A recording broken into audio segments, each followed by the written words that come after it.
सावधानी से चलो।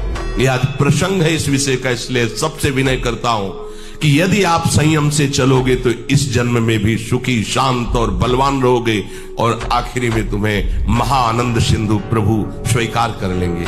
अगर अधर्माचरण करोगे तो ये अधर्म ही तुम्हें नष्ट कर देगा, धर्माचरण करोगे तो धर्मो रक्षति रक्षिता, ये धर्म स्वयं तुम्हारी रक्षा कर लेगा।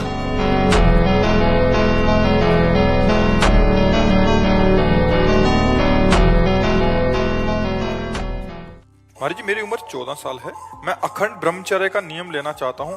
बहुत कठिन है बच्चा, बहुत कठिन है। पहली बात तो हर समय गुरुजनों की नजर में होने चाहिए आप। दूसरी बात, सांसारिक पढ़ाई वाले बच्चों के बीच में नहीं होने चाहिए आप। ब्रह्मचर्य के पालन के लिए सात्विक आहार, असुविधा युक्त जीवन, गुरुजनों की कठोर आज्ञा में रहना, तब जाकर के कहीं घर में या परिवार में या स्कूल में अखंड ब्रह्मचर्य का माहौल नहीं मिलेगा। अब ये मोबाइल रखें, नए लड़कों से बात करें तो अखंड ब्रह्मचारी, अखंड शब्द बहुत भयावह है। हमें लगता है कि ब्रह्मचर्य शब्द रखो, अखंड शब्द छोड़ दो, अखंड भगवान के ऊपर छोड़ दो और ब्रह्मचर्य में रहो जब तक ब्याह ना हो। आप शरीर पवित्र रख के देखो, 1 महीना जूठा मुंह मत रखना, शरीर पवित्र रखो और ब्रह्मचर्य रह के देखो। 1 महीने में आपको ऐसा लगेगा आप देवता हैं। 1 महीने में लगने लगेगा, एक मतलब दिव्यता आने लगेगी। जहां तक हो सके बुरे आचरण मत करो। जब नहीं बात हो रही तो प्रभु की तरफ देखो कि देखो ये विकार हमको घसीटते हुए जा रहा, नाथ मुझे बचा लो। वो विकार कुछ भी कर दे, आपका पतन नहीं होगा। भोजन ठीक से पचता नहीं, मलबद्धता हो जाती, कब्जियत हो जाती है। परिणाम में बवासीर आदि कई तरह के रोग प्रकट हो जाते हैं। या तो नींद नहीं आने लगेगी या फिर ऐसी आएगी कि घंटों मतलब 8-10 घंटे सोए फिर भी उठे, फिर भी आलस्य, प्रमाद ये बना रहेगा। आंखों में हर समय भारीपन बना रहेगा। बिना किसी चेष्टा के रात्रि में स्वप्न दोष हो जाएगा, वीरपात हो जाएगा। ये उसके लक्षण है जो जानबूझकर ब्रह्मचर्य का नाश करता है। यूं तो हर कोई मरता है, महान है वह इंसान जो देश धर्म के लिए मरते हैं। जिंदगी उसी की है जिसका दुनिया नाम जपती है। यूं तो जिंदगी कुत्ता बिल्ली की भी कटती है। अच्छा है कुछ काम करना देश धर्म का इस नाव में, नाव खाली हो तो मझधार में पलटती है। आप सब जानते हैं कि आज पूरे विश्व में एक बीमारी छाई हुई है जिसका नाम रोग और भोग है। इससे बड़ी कोई बीमारी नहीं हो सकती और इंसान के दिमाग में अगर बैठ जाए तो उसके जीवन को बर्बाद कर देती है।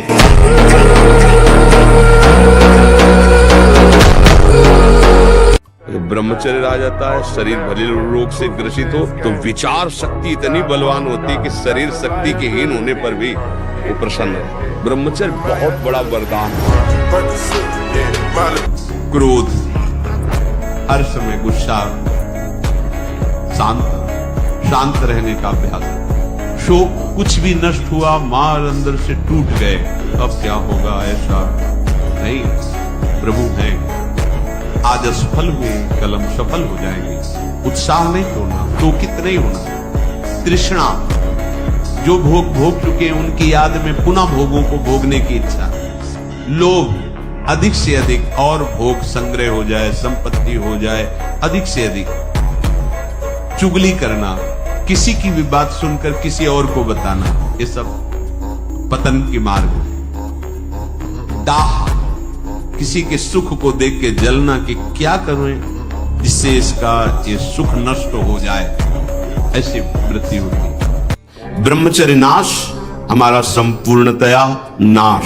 सत्य मार्ग में नहीं चल सकता जो व्यभिचारी है, उसे शुभ गति नहीं मिल सकती। शुभ गति व्यभिचारी, प्रश्न ही नहीं उठता।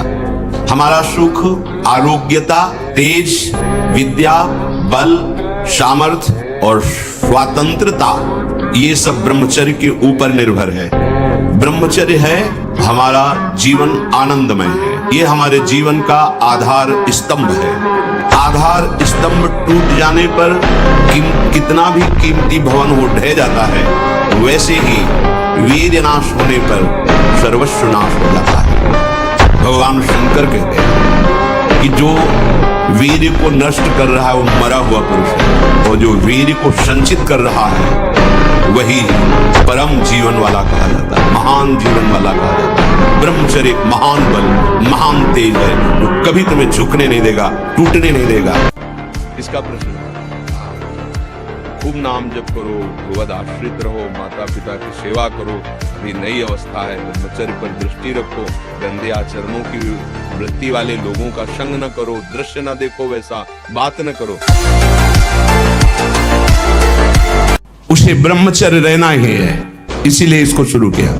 जिसे ब्रह्मचर्य रहना है, ये घी, रबड़ी, रसगुल्ला, दूध और ये बादाम, पिस्ता, ये गृहस्थों के लिए बने, ये भगवत मार्ग के पथिकों के लिए नहीं, उनके लिए नाम रूपी बल और ब्रह्मचर्य का महान ताकत, एक अद्भुत बल, एक अद्भुत उत्साह, एक अद्भुत तेज बना रहता। बादाम में थोड़ी है, हलवा में थोड़ी है। बादाम हलवा खा के तो बेकार हो जाओगे।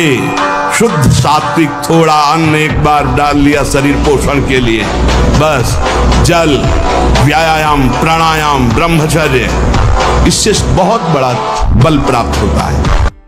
अगर इन 8 क्रियाओं से बचा ले गए तो हम ब्रह्मचारी रह सकते हैं। यदि आप ब्रह्मचारी होना चाहते हैं तो आप अपने मन को शुद्ध रखिए, आप अपने हृदय को कभी खाली मत छोड़िए। हृदय खाली रहेगा, मन अशुद्ध रहेगा तो शरीर में ब्रह्मचर्य रह नहीं सकते। अब ये बच्चे की अवस्था है, इस समय तो बिजली जैसा पावर शरीर में।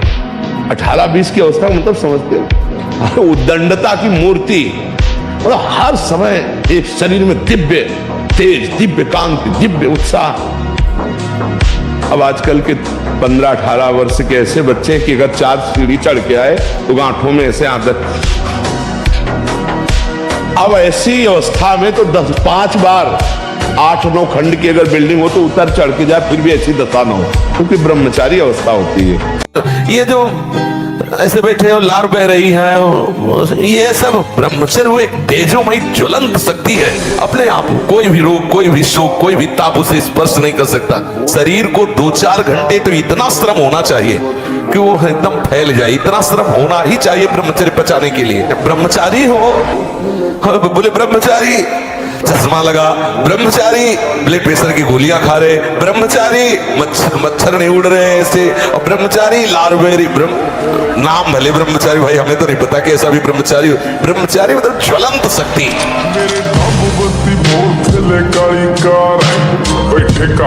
अनंत जन्मों के बिगड़ेल मन को एक नाम भारी पड़ जाएगा। एक बार राधा बोला तो ऐसी तैसी इस मन की हमारा नाश नहीं कर सकता। नाम सच्चिदानंद परम सत्य है, और जितनी वृत्तियां सब असत्य हैं, जितने भी दृश्य हैं सब असत्य हैं। असत्य दृश्य भारी तब पड़ रहा है जब आप उसे सत्य मान रहे हैं, उसकी सत्ता नहीं, और नाम की सत्ता है। जहाँ कोई विषय भारी पड़े उसी समय सोचना मैं तो प्रिया प्रीतम का हूँ, ये काम मेरा नाश कर सकता है। ये होता रहेगा तब तक जब तक वो साक्षात्कार नहीं होगा, तो इसका कोई महत्व नहीं, ये आती जाती रहेगी। तो आज तुम सत्संग सुन रहे हो, कल से पीछी जिंदगी में जो कुछ हुआ तुम चिंता मत करो, उसका शोक मत करो। अब तुम नाम जप करो, सब ठीक हो जाएगा। बीती हुई बात को लेकर शोक करना वर्तमान के समय में मानो समय बर्बाद करना है। अरे पीछे तो गलती हो ही गई, अब हम इस समय को उसके चिंतन में बर्बाद। राधा राधा राधा राधा राधा, वर्तमान समय हमारा भगवत चिंतन में जाए, ना कि पीछे की बातों के चिंतन। जहां कोई हारता है तहां वो निराशा अपने ऊपर ले आता है। हारना जीत का एक संकेत है, ऐसा मत समझो कि हारना पतन का संकेत है। नहीं, जो उत्साह संपन्न है, जो विवेकवान है, वो देखते हैं कि मैं कहां से हारा, कौन सा वो बिंदु है जहां मैंने चूक कर गया। विवेकवान तुरंत उसे संभालते हैं, आगे चलते हैं। फिर हार होती तो फिर हमें आगे बढ़ना है, ना कि हमें शरीर नष्ट कर देना है, ना कि हमें इतना चिंतन बिगाड़ लेना कि डिप्रेशन में पहुंच जाए।